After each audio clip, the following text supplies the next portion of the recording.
তুমি ছাড়া কোনো উপাস্য নাই। তুমি মহাপবিত্র, আমি পাপী, আমি গুনাহগার, আমায় ক্ষমা করো। প্রভু হে, তুমি ছাড়া কোনো উপাস্য নাই। তুমি মহাপবিত্র, আমি পাপী, আমি গুনাহগার, আমায় ক্ষমা করো। প্রভু হে, তুমি ছাড়া কোনো উপাস্য নাই। তুমি মহাপবিত্র, আমি পাপী, আমি গুনাহগার, আমায় ক্ষমা করো। প্রভু হে, তুমি ছাড়া কোনো উপাস্য নাই।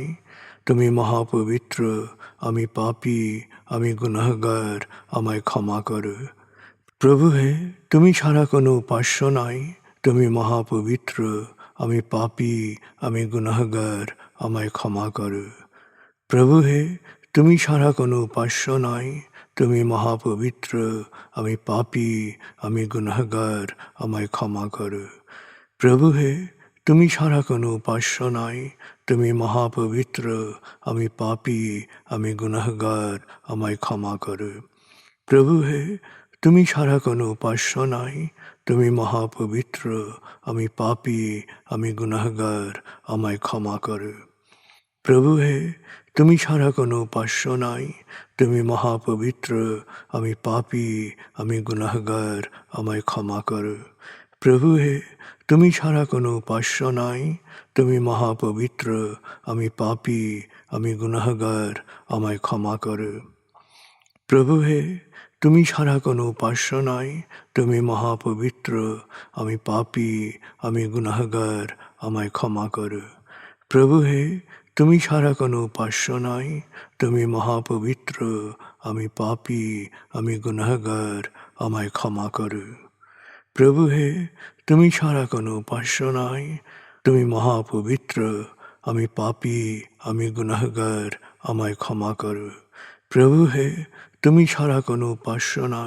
তুমি মহাপবিত্র, আমি পাপী, আমি গুনাহগার, আমায় ক্ষমা করো। প্রভু হে, তুমি ছাড়া কোনো উপাস্য নাই। তুমি মহাপবিত্র, আমি পাপী, আমি গুনাহগার, আমায় ক্ষমা করো। প্রভু হে, তুমি ছাড়া কোনো উপাস্য নাই। তুমি মহাপবিত্র, আমি পাপী, আমি গুনাহগার, আমায় ক্ষমা করো। প্রভু হে, তুমি ছাড়া কোনো উপাস্য নাই। তুমি মহাপবিত্র, আমি পাপী, আমি গুনাহগার, আমায় ক্ষমা করো।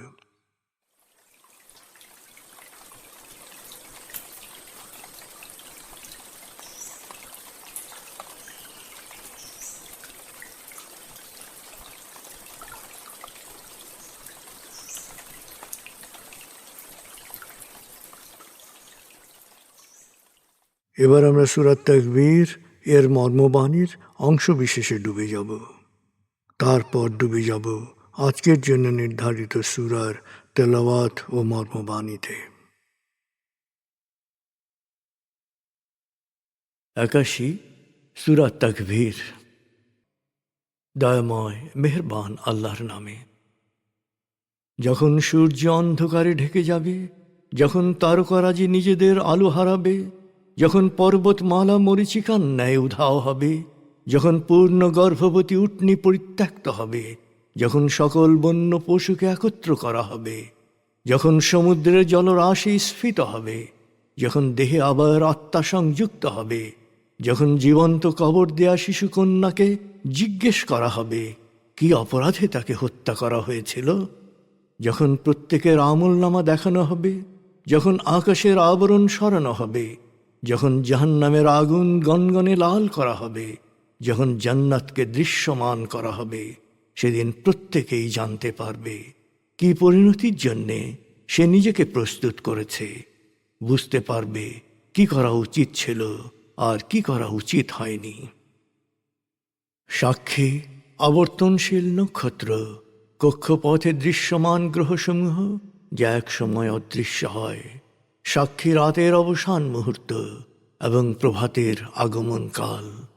নিশ্চয়ই এই কোরআন আরশের সার্বভৌম অধিপতির নিকট উচ্চ মর্যাদা সম্পন্ন সম্মানিত রসুলের মুখ নিঃসৃত, যার কথা অবশ্যই বিশ্বাসযোগ্য ও মানা উচিত।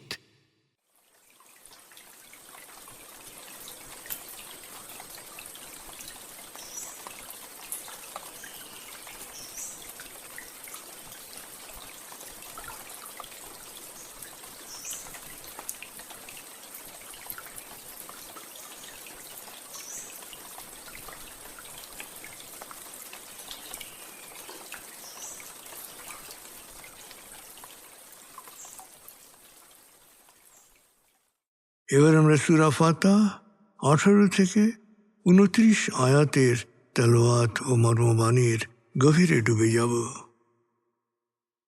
48 সূরা ফাতিহা। বিসমিল্লাহির রহমানির রহিম।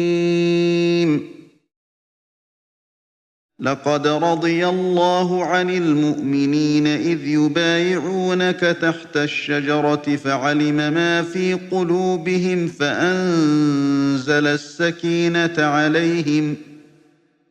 فأنزل السكينة عليهم وأثابهم فتحا قريبا ومغانم كثيرة يأخذونها وكان الله عزيزا حكيما. وعدكم الله مغانم كثيرة تأخذونها فعجل لكم هذه وكف أيدي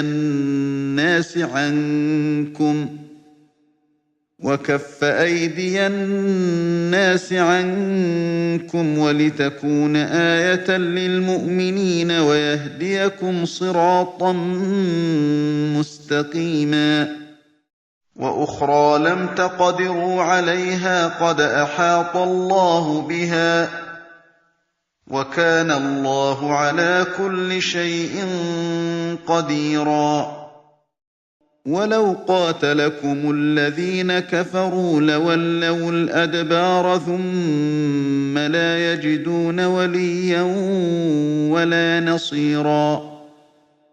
سنة الله التي قد خلت من قبل ولن تجد لسنة الله تبديلا.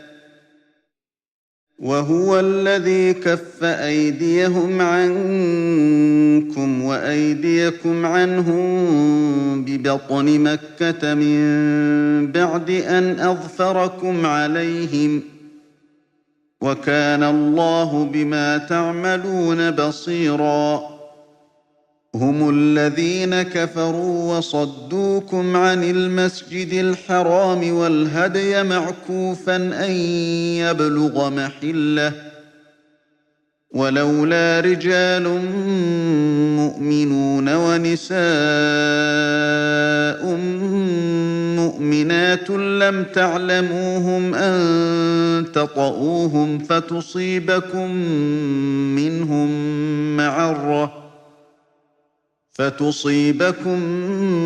منهم معرة بغير علم ليدخل الله في رحمته من يشاء. لو تزيلوا لعذبنا الذين كفروا منهم عذابا أليما. إذ جعل الذين كفروا في قلوبهم الحمية حمية الجاهلية فأنزل الله سكينته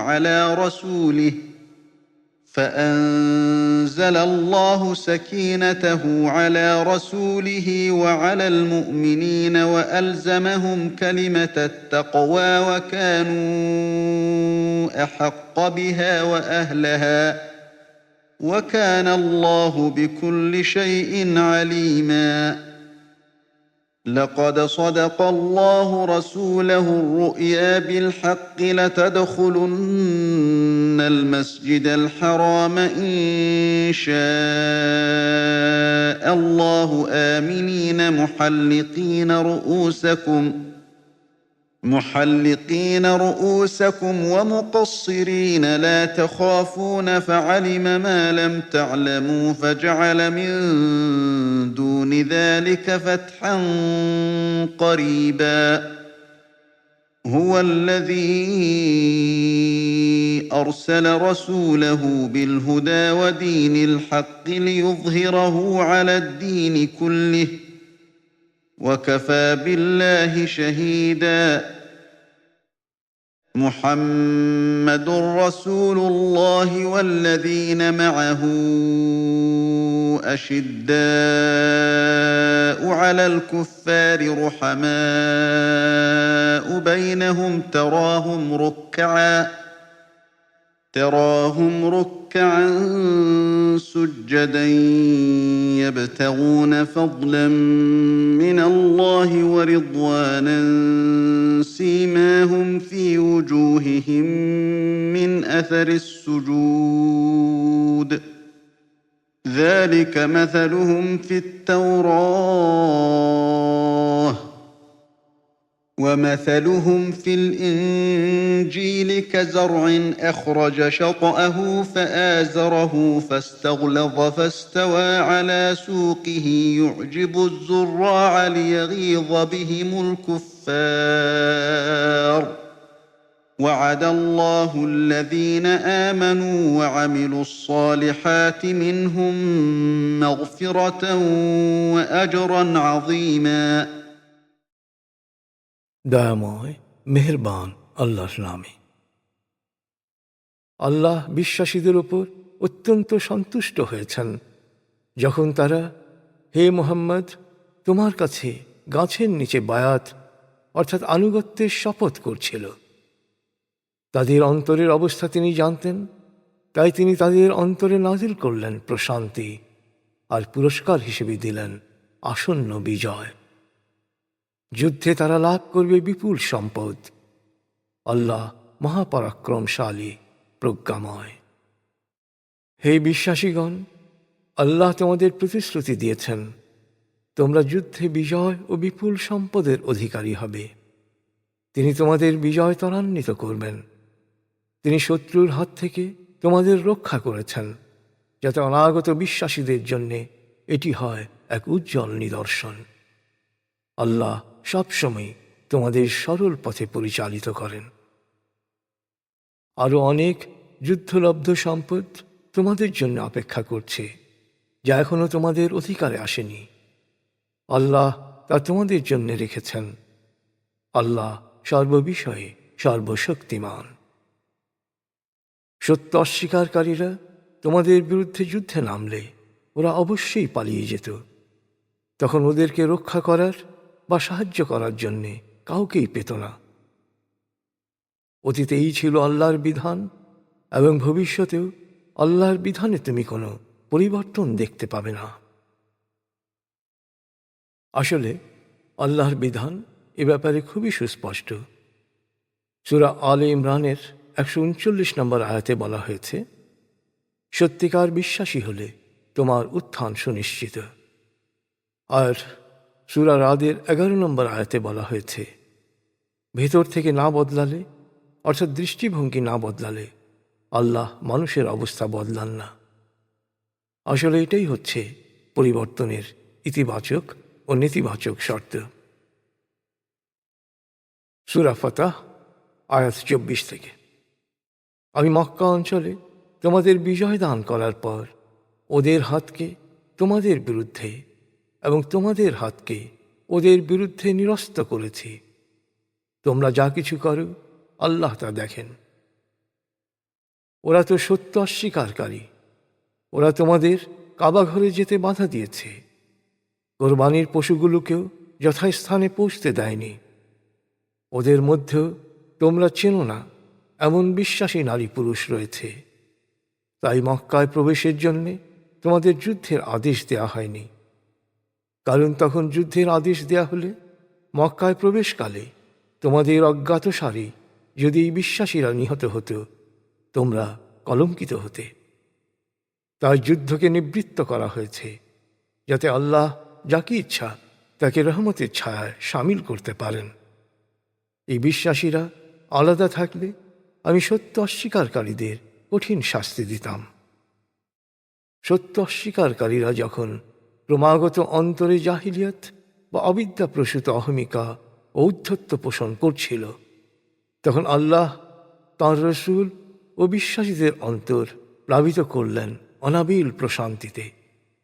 তাদের বিশ্বাস ও আল্লাহ সচেতনতাকে করলেন আরও দৃঢ়। আসলে তারাই এর রহমত পাওয়ার যোগ্য আল্লাহ সব কিছু জানেন। আল্লাহ তার রসূলকে সত্য স্বপ্ন দেখিয়েছেন। আল্লাহর ইচ্ছায় তোমরা অবশ্যই কাবা ঘরে নিরাপদে প্রবেশ করবে, কেউ কেউ মুণ্ডিত মস্তকে, কেউ কেউ চুল ছেটে। তোমাদের কোনো ভয় থাকবে না। তোমরা যা জানো না, আল্লাহ তা জানেন। এছাড়াও তিনি তোমাদের জন্য নিশ্চিত করেছেন আসন্ন বিজয়। আল্লাহ তাঁর রসূলকে হিদায়েত ও সত্য ধর্ম প্রচারের জন্য পাঠিয়েছেন এবং শেষ পর্যন্ত ধর্মের নামে প্রচলিত সকল মিথ্যের উপর এই সত্য ধর্মকে বিজয়ী করবেন। এই সত্যের সাক্ষী আল্লাহর মতো আর কেউ হতে পারে না। মুহাম্মদ আল্লাহর রসূল। তার সঙ্গীরা সত্য অস্বীকারীদের মোকাবেলায় দৃঢ় ও অনমনীয়, আর নিজেরা পরস্পরের প্রতি অত্যন্ত সহানুভূতিশীল। আল্লাহর রহমত ও সন্তুষ্টি কামনায় তোমরা তাদের রুকু ও সেজদায় নিমগ্ন অবস্থায় দেখবে। তাদের চেহারা ও আচরণে এ সেজদা অর্থাৎ সমর্পিত জীবনেরই প্রতিফলন ঘটবে। তাওরাত ও ইনজিলে তাদের উপমা হচ্ছে তারা এমন বীজের মতো যা অঙ্কুরিত হয়ে আস্তে আস্তে বড় হতে থাকে, একসময় কাণ্ডের উপর শক্ত হয়ে আকাশে মাথা উঁচু করে আর চাষিকে দেয় অপার আনন্দ। আল্লাহ একইভাবে বিশ্বাসীদের সমৃদ্ধ করবেন, আর তাতে সত্য অস্বীকারীদের অন্তর্জ্বালা বাড়তে থাকবে। বিভ্রান্তদের মধ্য থেকেও যারা বিশ্বাস স্থাপন ও সৎকর্ম করবে, আল্লাহ তাদেরকেও ক্ষমা ও মহাপুরস্কারের ওয়াদা করেছেন।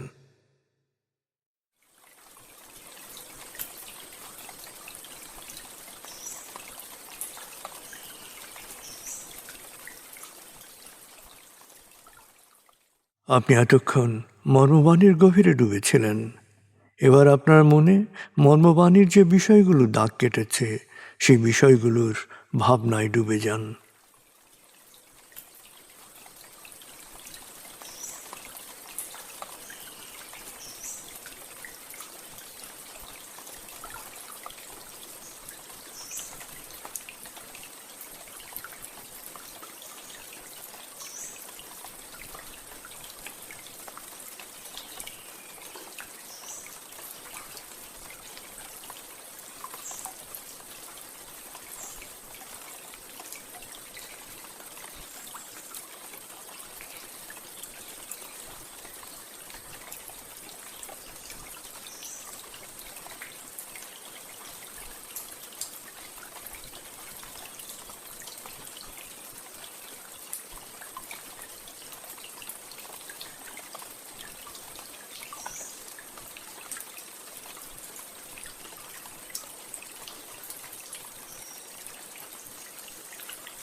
এবার আমরা জিকির ও দোয়ার গভীরে ডুবে যাব।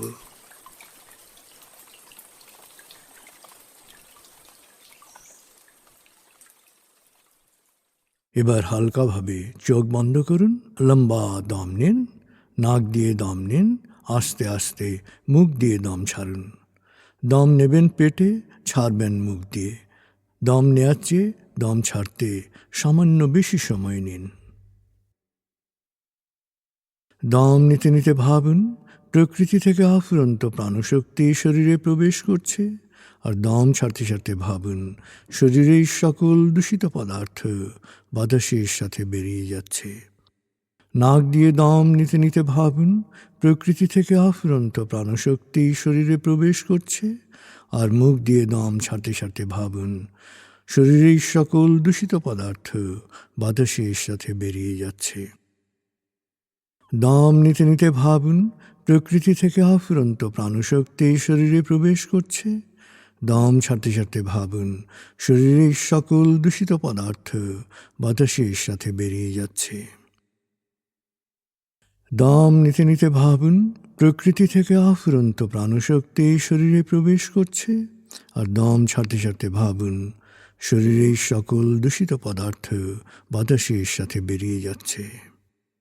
দম নিতে নিতে ভাবুন প্রকৃতি থেকে আফুরন্ত প্রাণশক্তি শরীরে প্রবেশ করছে, আর দম ছাড়তে ছাড়তে ভাবুন শরীরের সকল দূষিত পদার্থ বাতাসের সাথে বেরিয়ে যাচ্ছে। এবার দম স্বাভাবিক হতে দিন। স্বাভাবিকভাবে নাক দিয়ে দম নিয়ে নাক দিয়ে দম ছাড়ুন। আপনার অঙ্গ শিথিল ও নিষ্প্রাণ হয়ে আসছে। এবার নাক দিয়ে ধীরে ধীরে দম নিয়ে বেশ সময় নিয়ে ধীরে ধীরে নাক দিয়ে দম ছাড়ুন। দম নেওয়ার চেয়ে ছাড়ায় সময় একটু বেশি নিন। ধীরে ধীরে দম নিন, ধীরে ধীরে দম ছাড়ুন। ধীরে ধীরে দম নিন, ধীরে ধীরে দম ছাড়ুন। ধীরে ধীরে দম নিন, ধীরে ধীরে দম ছাড়ুন। ধীরে ধীরে দম নিন, ধীরে ধীরে দম ছাড়ুন। ধীরে ধীরে দম নিন, ধীরে ধীরে দম ছাড়ুন। এবার দম স্বাভাবিক হতে দিন। আপনি এখন দম খেয়াল করুন। বাতাস নাক দিয়ে ফুসফুসে প্রবেশ করছে, আবার বেরিয়ে আসছে। আপনার পুরো মনোযোগ নাকে দমের প্রবেশ পথে দিন। বাতাস স্বাভাবিক যাওয়া আসা করুক, আপনি শুধু দম খেয়াল করুন।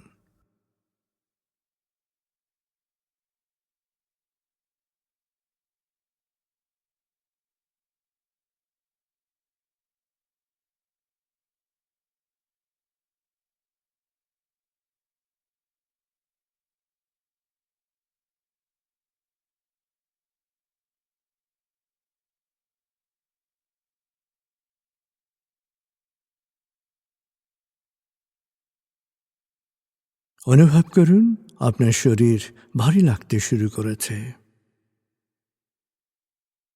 আরাম, আরাম, আরাম। অনুভব করুন শীতলতা স্রোতের মতো, বরফ গলা পানির মতো আপনার মাথা থেকে শরীর বেয়ে নিচের দিকে নেমে যাচ্ছে।